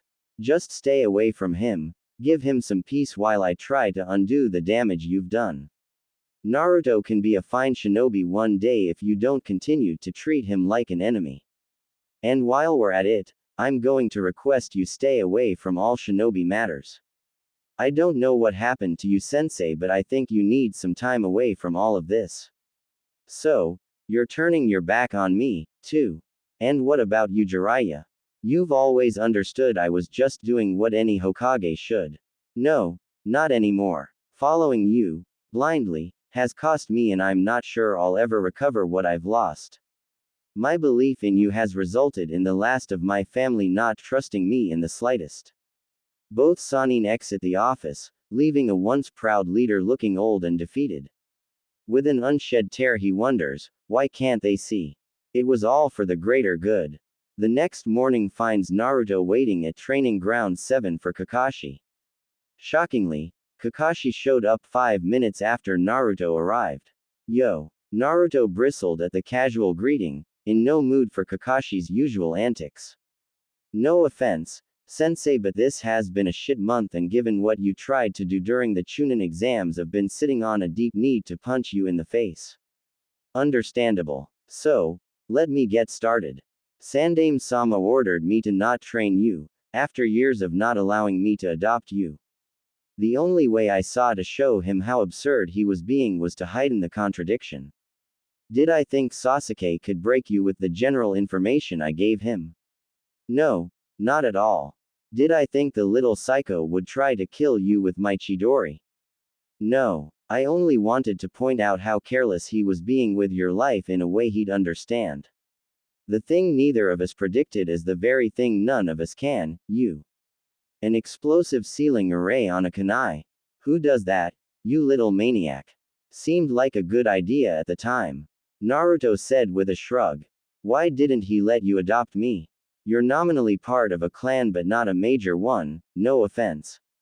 Since when do you say things like nominally? I'm smarter than I let on, and I have a lot more of those exploding kunai, so let's stay focused, nay. Noted. As for why he didn't let me adopt you, do you recall those 2 worst attacks? Yes. You ever see any of those people again? Quote.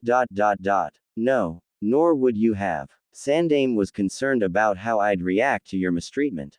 How are you still a shinobi, then? 1. No one could prove a thing.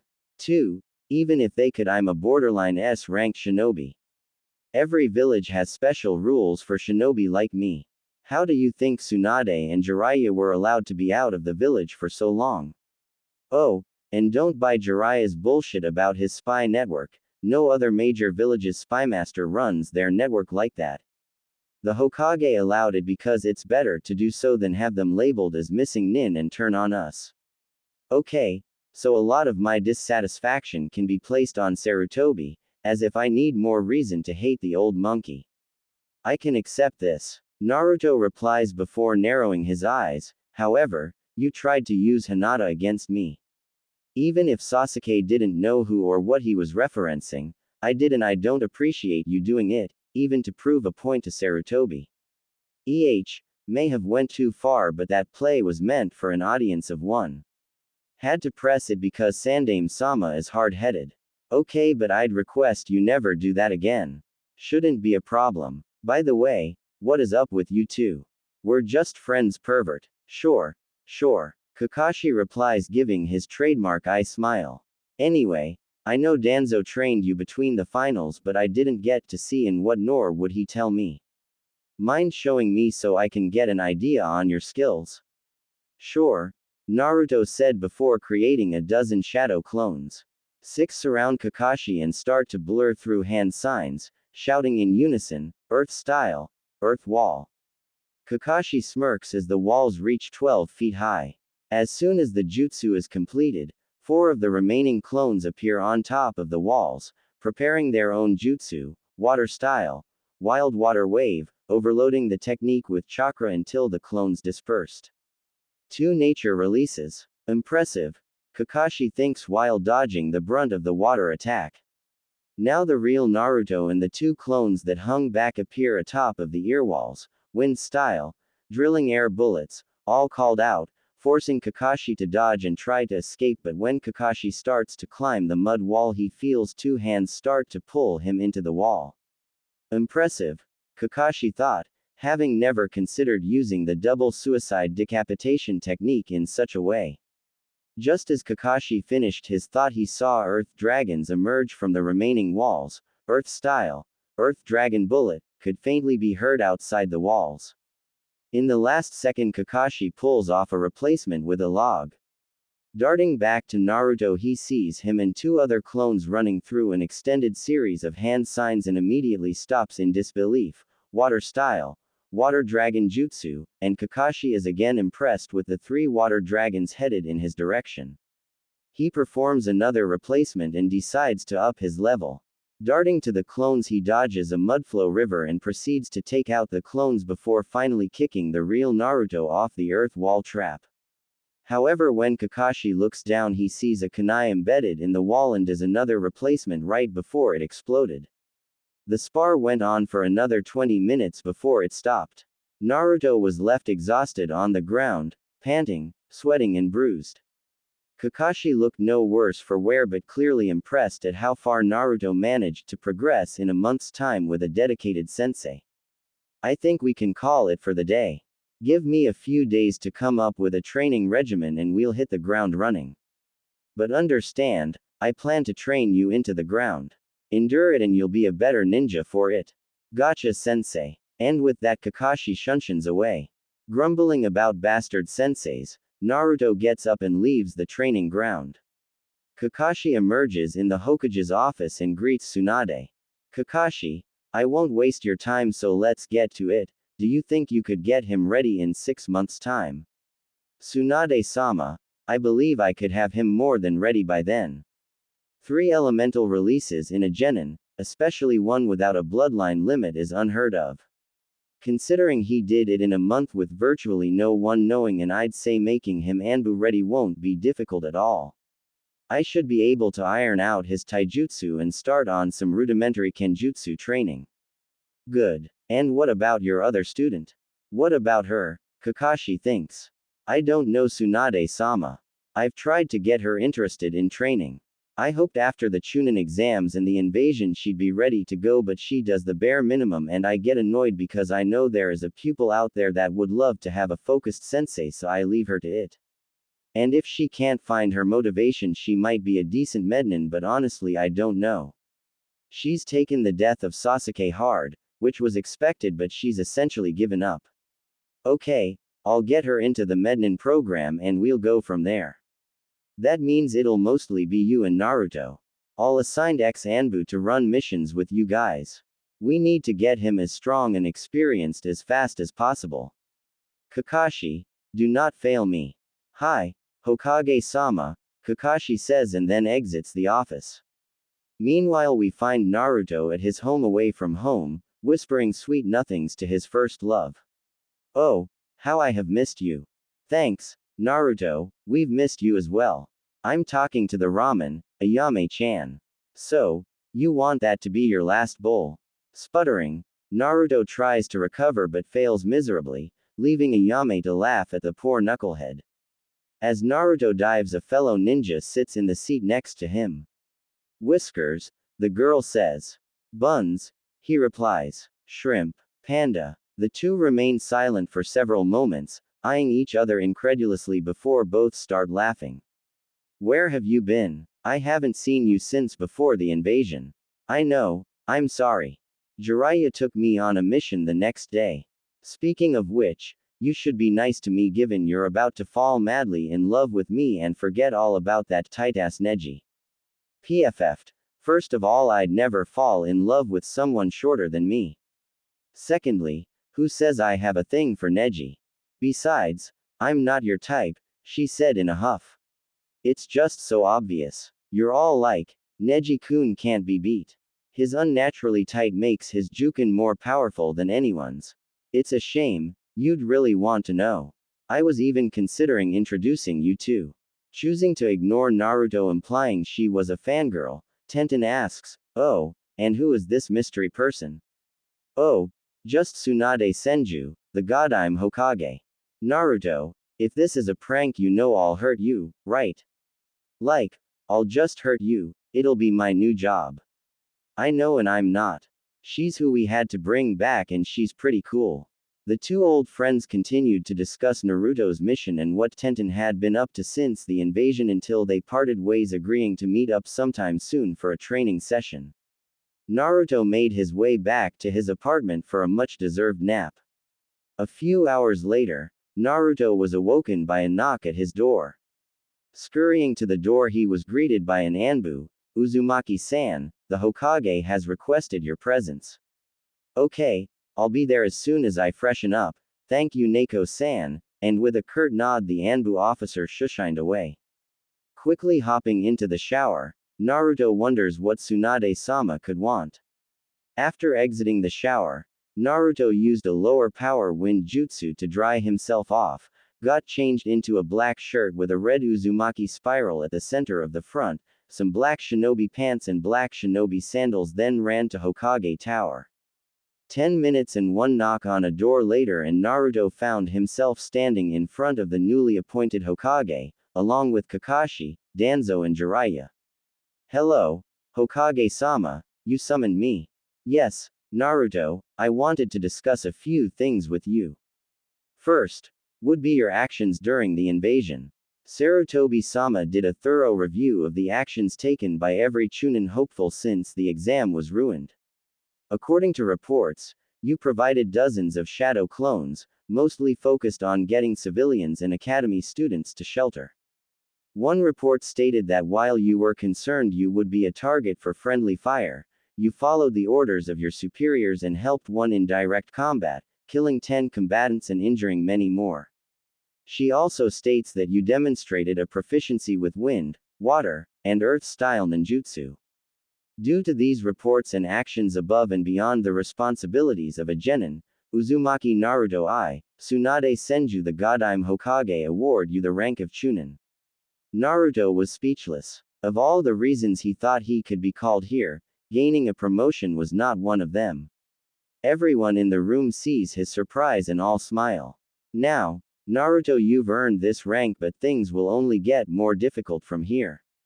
For the next 6 months you will be training and doing higher ranked missions with Kakashi and other shinobi of my choosing. Should I deem you ready, you may lead some missions unaccompanied by a Junin. The reason for this focused training is not just to make up for what Sarutobi did but also to get you prepared. Should Kakashi, Danzo, and myself deem you ready, you will be granted an invitation to join the Anbu. Should you pass their trial period, you will be a full member of the Anbu for no less than 3 years. During that time you will have periodic training sessions with Jiraiya at MT Myoboku, with your final year spent mostly there except for the occasional mission. I don't know what to say, thank you Tsunade-sama. Don't thank me yet, this is going to be hell, I won't lie to you, but we need to get you as powerful as we can so we can face the Akatsuki. I don't plan on being passive where they are concerned, I'd like to use some time to gather information and then proceed to hunt them down. Allowing them to dictate the pace would be a mistake. Now, Naruto, is there any part of this you have a problem with? Please be honest. Hi, I don't know how invested Jiraiya will be as a sensei. I don't believe his teaching style meshes with my learning style and would only frustrate me when that time could be better spent with someone that desires to teach me. Before Tsunade can say anything, Jiraiya speaks up. Look, Naruto, I know you were less than happy about how I trained you during the Chunin exams, but I was trying to train you to think through problems, not baby you. Case in point, Hokage-sama. A sensei instructs, if my requesting more than the bare minimum in instruction is seen as babying, then our time together won't be fruitful. If Jiraiya would like to curate for me a training program, I would happily accept and find someone more suited to my, apparently, unreasonable preferences. To this exchange, Tsunade can only sign and hold her palm to her face while thinking, damn it, Jiraiya. You claim you want to make it up to the kid and then openly insult him when he expects you to instruct. Naruto, we can decide on that later, but for now take this. Tsunade hands him his Chunin vest, and go celebrate. I'm giving you the next 2 days off. After that, meet Kakashi at your usual training ground at 7 a.m. Hi, Hokage-sama, and thank you again. Naruto says while making his exit. What is wrong with you, Jiraiya? What do you mean? Do you actually want to have a relationship with Naruto, or do you just want to ease your guilty conscience? Tell me now, because I won't stall his progress to make you feel better. I don't want to stall his progress, but I have my way of doing things. Yes, I'm aware of your way. It includes leaving him alone for hours so you can stare at asses and tits. That's not instruction. It worked with Minato. So, no, seriously, so what? It worked with Minato. Minato was a genius and it allowed you to be lazy, congratulations. Naruto isn't Minato, and since your first impulse is to bring up a man Naruto is conflicted about, at best, I'm inclined to rethink your role in his training. You can't do that. Why can't I? Because he's my godson and he'll need my knowledge. Knowledge you have little interest in imparting. I'm not going to even acknowledge him being your godson. That hasn't seemed to matter to you for most of his life. I've made mistakes, but I'm not going to apologize for them to you. You've known him for 5 minutes and what? You're his defender. Someone has to do it, might as well be me. Although I'm not entirely sure why we're having this discussion. I'm Hokage, you retrieved me for that very reason. I have to do what's best for the shinobi under my command, and stunting Naruto to make you feel better isn't high on my list of concerns. So, what? You want me to just hover over him? He's an adult. He has to learn to think for himself and stand on his own 2 feet. Are you situationally deaf or stupid? There is no need for insults, Tsunade. That boy became proficient in 3 elemental releases in a month without you knowing. That didn't happen by magic, and even with proper guidance, it is still something one must figure out for themselves. So, what is this insistence of yours that your way is right and true? Because of Minato. You ever been told to not judge a method by a single result? Because you'd probably survive if I punched you out this window, but does that make flight by my fists a safe mode of travel? Danzo, you trained him for the Chunin finals. What can you tell me about Naruto and his learning style? He's a natural kinesthetic learner, which could make him prone to trial and error to solve things. However, that doesn't make him incapable of learning or understanding theory. You just have to explain it in a different way than you would for most people. He has an incredibly creative and inventive mind that almost rejects convention by rote. If your explanations can manage to get on his wavelength, then you'll find a sharp mind that can have an almost unnaturally intuitive grasp on subjects.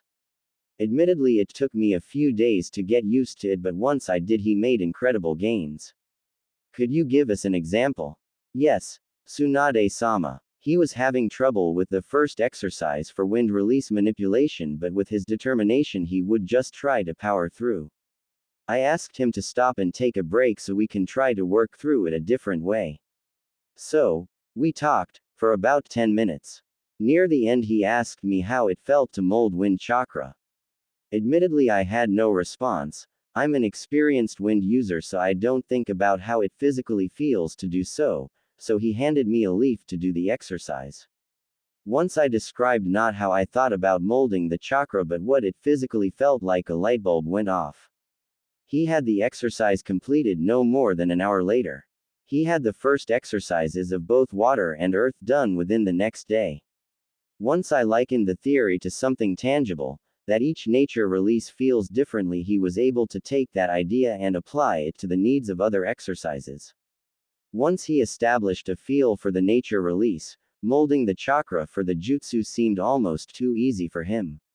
The second exercises of each release, while more difficult, were still completed by the end of the second week. Oh, the horrors! You had to talk with your student. Oh no. He'll never be self-reliant. Okay, Tsunade, I get your point. Look, I've always been laid back and believed you should allow a student to find their own way, just offering nudges to keep them on the right track. And how many students have you had that have actively been sabotaged? Also, Naruto created an exploding kunai. Kakashi didn't teach him that and no one made him do it. This idea that he isn't self-directed is you justifying negligence. We're going in circles, you're all dismissed while I think more on your involvement, Jiraiya. Just understand that it isn't your right but my permission that determines it. Oh, before we leave Hokage-sama, Naruto is quite the admirer of your uncle, Tobirama-sama. I wouldn't be surprised if he eventually asked for any notes or works on his final water manipulation exercises. To this, Tsunade could only smile. Thank you, Danzo. And with that, all three parties exited. As Naruto is taking a stroll through the village, he notices that he isn't receiving as many glares as he normally does, and some are actually smiling at him. Weird, he thinks before his thoughts are interrupted. Wondering why they aren't glaring at you as much. I actually was, Anko-san. How'd you know? Because I've experienced it as well. When you're a social pariah but things start to change for you, it can be disorienting, seeing near complete hate or indifference slightly shift to mostly hate and a little acceptance. Word got around about what you did. Yes, that's what I was afraid of. Oh, you mean the Uchiha? He was the golden boy during peacetime. Civilians may be many things, most of them no pleasant, but that short-sighted self-interest worked in your favor. Once the invasion started, caring about some clan they never actually interacted with became significantly less important. It doesn't mean some won't take issue with it, but many more are concerned about their families, businesses and the like. So, that's all it took. If someone had only told me. You're funny, kid. Oh, I almost forgot, thank you. It seems I got promoted mostly due to your post-invasion report. I appreciate it. No problem, kid, I just told the truth. We kicked, Anko said with a fist pump. Chuckling, Naruto replies, all the same I'd like to do something as a show of gratitude, so how about I buy you some dango sometime? You sure you aren't trying to get a date out of me? It's not nice to try and trick Anko-chan. Sputtering, Naruto tries to reassure her he's not asking her out, but it comes out as a lot of gibberish, which makes Anko laugh. Seeing she's had her fun, she grabs Naruto and hugs him tightly, enveloping him in her, and accepts his offer. As she dashes off, she faintly hears Naruto muttering, "Arrow Snake Lady," trying desperately to get his blush under control. Naruto continues his walk as he sees two people he had really hoped to not have to deal with. Exiting Yakiniku Q was Team 10 and most of Team 8. She may not have been the first to notice him, but she'd, of course, be the first to say something. Naruto, what are you doing with that Chunin vest? Rolling his eyes, as he hates obvious questions, showing I can pull off anything, Ino. Dobi, did you get promoted? Sighing, yes, Kiba, I did get promoted, and how are you? Why did you get promoted? The exam results were cancelled. For my actions during the invasion, Ino. Congratulations Naruto-san. Thank you, Shino. I still can't believe you got promoted when no one else did. That's utter crap. You weren't even in the finals, Kiba.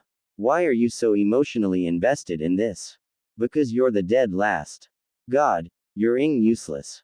Our academy rankings mean shit. We aren't in school anymore, dipshit, so get over it, Genin. You will not pull rank on me, I'll still kick your troublesome. Yes, Kiba, assault a superior officer. I'm sure that'll work out well for you. Shut it, lazy ass. Kiba has a point. You aren't better than us, Naruto. Especially not after what you did to Sasuke. Ino, I'd say you're an embarrassment to your clan, but your whole clan is trash. If you saw the fight between Sasuke and I, then you know I did nothing wrong, so I suggest you find a way to deal with it, because I won't be apologizing nor discussing it with you. Your prince is dead but can continue to ignore you from the afterlife, so what changed really? Naruto, you bastard. How could you insult my clan and say that? Easy. Ask your dad his policy on forcibly altering the memories of children as they beg him to stop. Tell him Naruto told you to ask. Now, I'm done talking to you. I'm not finished yet, Kiba replied as he attempts to grab Naruto before being stopped by Choji. Kiba, if you don't shut your mouth, I'll shut it for you. I'm sick of you, mediocre talent but always running your mouth. You couldn't beat me when I had a seal suppressing my chakra on me. What makes you think you'd be a challenge now? Just as things were about to escalate, the Junin sensei for both teams arrive. Enough, barked Asuma. What the hell is going on here? Simple. Someone needs to put a muzzle on that bitch. Oh, and Ino should talk less, too. Naruto replied. Uzumaki, since you've clearly been promoted, you should do better. Are you serious? Look, I was minding my business when Kiba insulted and threatened me, and after being reminded to not assault a superior officer, he attempted to attack me anyway. So, how am I now responsible for his actions? Also, Uzumaki, you refer to no one else by their last names but me. What's your problem with me? What have I ever do to you? I'd like an answer to that as well. Everyone turns to see Kakashi, face in his orange book. I'll deal with Kiba, but you should still walk away. Now, the other two Junin are looking at her like she's grown a second head. No, a superior officer does not walk away nor turn the other cheek. Subordinates stand down, and everyone knows this. Seeing that her response wouldn't fly, she relents. Okay, you're right, Kiba was in the wrong and will be punished. As for the other thing, can we talk over there? Kurenai says while pointing to an alley. Fine. The two relocate to the alley and Kurenai takes a deep breath before speaking. I do owe you an apology, Naruto-san. I'm sorry for my rudeness. While I know you are not the fox, I did lose some family that day and had never been more terrified before or since. I've let that affect how I treat you, and I'm sorry. I hope you can forgive me. No, excuse me, I don't forgive you. I don't care what the fox did to you. If that's your reason for acting the way you have towards me, I don't forgive you. You don't deserve it. Naruto, you have to understand. I don't have to understand a damn thing. All of you are the same. You just put shit on a child endlessly and demand he understand you. Understand your pain and your experiences. Who bothers to understand me? Bothers to understand that you don't get to punish me for something that was forced on me. Do you think I was an orphan by accident? I lost people, too, but I'll never get to know them. I'll never have memories of outings, of conversations around the dinner table, of not feeling like I'm universally hated on my birthday. And yet most of you have all of that. And on top of it, you get to take out your frustration and redirect your sense of loss onto a defenseless kid. So, no forgiveness for you, you hateful bitch. You stay away from me and I'll do the same for you. Before she can respond, Naruto runs off, leaving Kurenai speechless and shamed. As Kurenai walks back to the group, she sees only Kakashi and Asuma still there. Kurenai, are you okay? What happened? I tried to apologize for how I've treated him and he declined it. I tried to justify myself and it didn't go over too well. He called me hateful and I can't even disagree. I've always been cold to him, telling myself I was being professional, but that wasn't true. I acted like his mere presence was corruptive.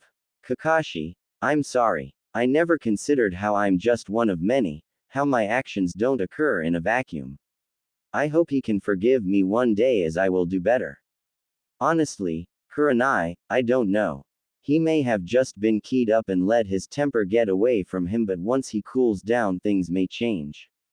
There's a lot that's been revealed to him over the past month, so any hint of unfairness will set him off for the near future. We have the Sandame to thank for that.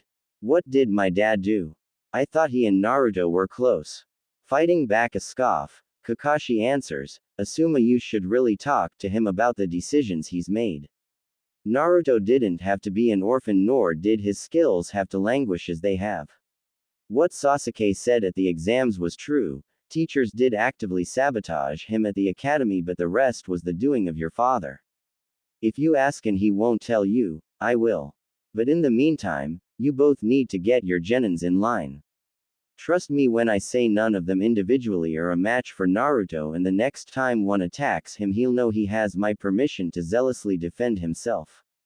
Open season on Naruto Uzumaki is officially closed. Do with that as you may.